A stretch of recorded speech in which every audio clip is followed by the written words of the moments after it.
Good afternoon, everybody. This is Big Mike back here with you once again. And today, it's kind of a little bit of an off-the-cuff talk this time. Like, you see, no script, no iPad telling me what to do. This isn't a predictions, and it isn't really a list. Well, technically it's not a list. I may make it into a list. I don't know. But as you may have seen, I have gone very light on the WWE content lately. And I'm thinking to y'all, oh, Mike, where's your WrestleMania predictions? Where's your Royal Rumble responses? And let's be honest, Personally, I don't find WWE to be that entertaining anymore. And I'll explain why in a little bit, but for the most part, I haven't been loving what WWE has been bringing to the table lately. It just feels so not fun. Like I said, wrestling isn't meant to be fun, and right now, WWE really isn't. And I'll run down things I really am not liking with WWE kind of right now. So, one of the things I haven't been really liking with WWE lately is champions leading up to a big pay-per-view match being pinned. Most recent example of this is Karrion Kross, for whatever reason, losing to, if you don't know who Karrion Kross is, he is the current NXT champion. He recently got called up to Raw, and he lost in 2 minutes to Jeff Hardy. Now, don't get me wrong, I love Jeff Hardy. Jeff Hardy is one of my favorite wrestlers, maybe not ever, but he's damn good. But he is, at an age limit right now. He can't really do too much of that high-flying stuff that he's known for. And Kross has been built up in NXT like this monster, like this to take from his pre-WWE name, he was a killer. And now, upon his debut on WWE's main roster, he feels like another, warm body to feed to Roman eventually. And that makes me a little sad, because in the past we have seen some great NXT call-ups. Paige, on her debut on the main roster, won the Divas title. Kevin Owens put on a banger with John Cena, and just using his foot to pin him when he was NXT champion. And these call-ups just feel so by the numbers now, and it's a shame, because I used to really love NXT. NXT was like the show to watch for me for a long time. And then AEW happened. And, well, they lost the war. Ah, goddamn doggies.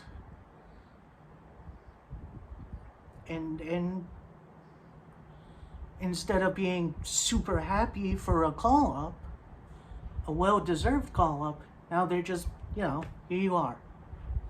And it disappoints. Another thing I really don't like is, the 50-50 booking. If you don't know what that is, it's basically week 1, guy A wins. Week 2, guy B wins in a feud. And it helps no one. It doesn't build any momentum, and all it does is make everyone the same. And that shouldn't be what should be happening right now. You should be building up your stars instead of, making everyone even.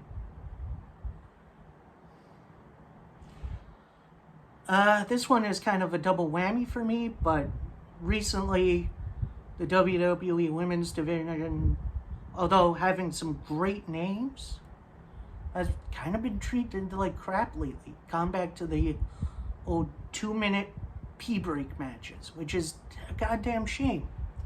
You got people like Asuka, Toni Storm just got called up.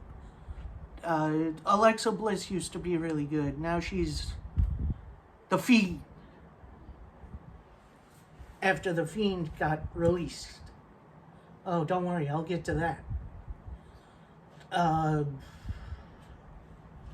Who else was there? There's Asuka. There's.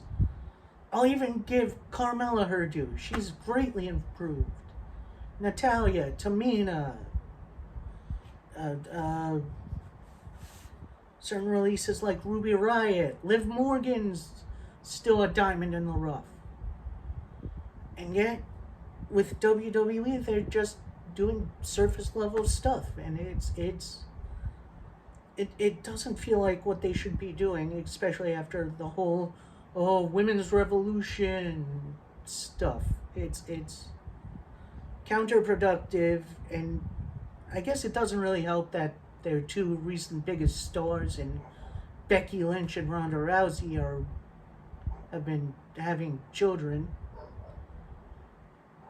and which is what, goddamn dogs. And so the women's division right now in WWE kind of feels a little flat. And it's a shame. Same thing goes for the tag team division. And that's one of the things I love. I love tag team wrestling. Ask me some of my favorite feuds. You got Generation Me, the Young Bucks, versus the Motor City Machine Guns and TNA. Most recently, you have the faction warfare in ROH between Violence Unlimited, LFI, and the Foundation. You're not really getting that in WWE. They just kind of trout the tag teams out there and make Franken teams. There's like maybe 2 or 3 natural teams in WWE right now. Kofi and Xavier of the New Day, War Raiders. I'm not going to call them the Viking you-know-what, because that's ugh. And the Street Profits, all of which, great teams. Hell, I'll even put Dominic and Rey Mysterio on there, because they're fantastic. The Usos. Some great teams, and yet they have the depth of a kiddie pool. And they don't really build up the feuds there. They just kind of, here's this right before the pay-per-view. And it's really sad to see. You had, back in the day, you had Edge and Christian, and the Dudleys, the Hardys, the APA, Kai, the New Age Outlaws. Guys with personalities and ways to draw you in. Nowadays you have Mace and T-Bar, the old Retribution stable that just doesn't want to go away. And I it's a shame, really. And that goes on to my next point. Personalities. Unless you're like a real top tier person, like a Roman Reigns or a Cena or a Charlotte Flair, you're not getting much character development if you're in WWE. And that's a shame, because you got so many interesting people that just need a little push in the right direction, a little bit more character instead of just, I'm just another person on the roster. And it's a shame. because I want to get behind these guys. There's a lot of talented people on both Raw and SmackDown. And yet, here we are. Most of them, like 97% of them, are just another person on the roster. That goes for tag teams, for women, for the singles guys. And it's a real damn shame. And I don't miss overall goofy characters like Repo Man and Duke the Dumpster Drozy. But give me something interesting. Give me something I can sink my teeth into. And I think this is going to be my last point, because I don't want this to go on for forever, but my last real big point is the WWE having a few too many pay-per-views. And when they want to extend stories, they do stupid finishes. Like, for instance, this is not really that recent, but Hell in a Cell between Seth Rollins and The Fiend. That was supposed to be... This was... Normally, Hell in a Cell, that's a feud ender. That should be, this is how much is escalated that we have to be in this now. And potentially shorten our careers. Instead, here we are. Oh, it's October, although I think Hell in a Cell was like last month. And we'll have this here. Hell, they even had two Hell in a Cell matches, on SmackDown before Hell in a Cell and after on Raw. Because that's what the networks wanted. And it's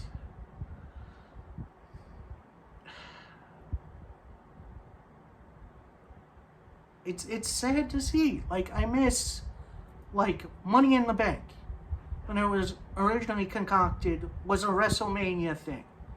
It was on the card to get some people who may have been overlooked throughout the year and maybe give them a chance. Now, it's just something else on the calendar. Anyway, the finish of this Hell in a Cell match saw, at one point, The Fiend bring out a big mallet. Oh, and by the way, Hell in a Cell usually no DQ. Fiend brought out a mallet, whacked, Seth with it. Perfectly fine. Fiend is buried beneath, all kinds of weapons, including toolboxes. Seth brings out the sledgehammer. Ref is like, oh no, this is too far. This is too far. You can't do this. This isn't you. Dude, just shut up, man. And then, match is called because potential injury. And you know what? I understand. You don't really want to hurt these people. Match is called off, whatever. When The Fiend was on the gurney, he stood right back up and attacked Seth. Why couldn't we just continue that match and have a clean finish? And look, I do get it that WWE isn't the only one promotion having this kind of trouble. But at least in terms of these other promotions, either character-wise, let's look at Nick Aldis, the NWA World Champion. Last pay-per-view, he was going up against Trevor Murdoch, who, I know what you're thinking, oh, Trevor Murdoch, he's not a world champion material. NWA built him up beautifully. And Nick couldn't put him away normally. So he attacks the ref. One of his cronies comes in with a chair and they batter him. Aldis hits his finisher. 1, 2, 3, match is done. And that makes sense for Nick Aldis' character. Because he's this fiendish heel. He's this guy who has done everything and anything to keep his title. And, what does WWE do? Oh, let's have a non-finish so this shit can continue. Sorry for the language. And it's infuriating. It's not fun to watch. I will say this though: if you are currently enjoying WWE television, good for you. I guess it's just not for me anymore. Alright, I think I've been ranting long enough. I hope you guys enjoyed. I'm not sure what our next video is going to be. I am going to try to get the Loki review out, although I think myself and the crew need to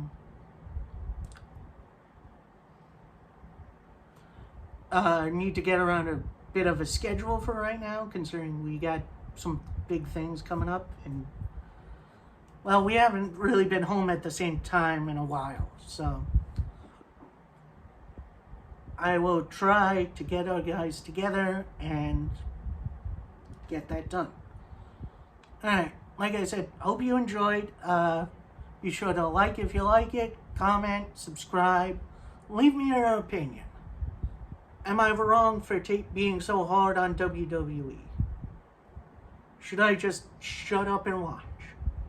Or are you like me and you're just tired of the WWE trope? I hope you guys enjoyed. Like, leave a comment, subscribe if you're not, and I shall see you next time. Peace.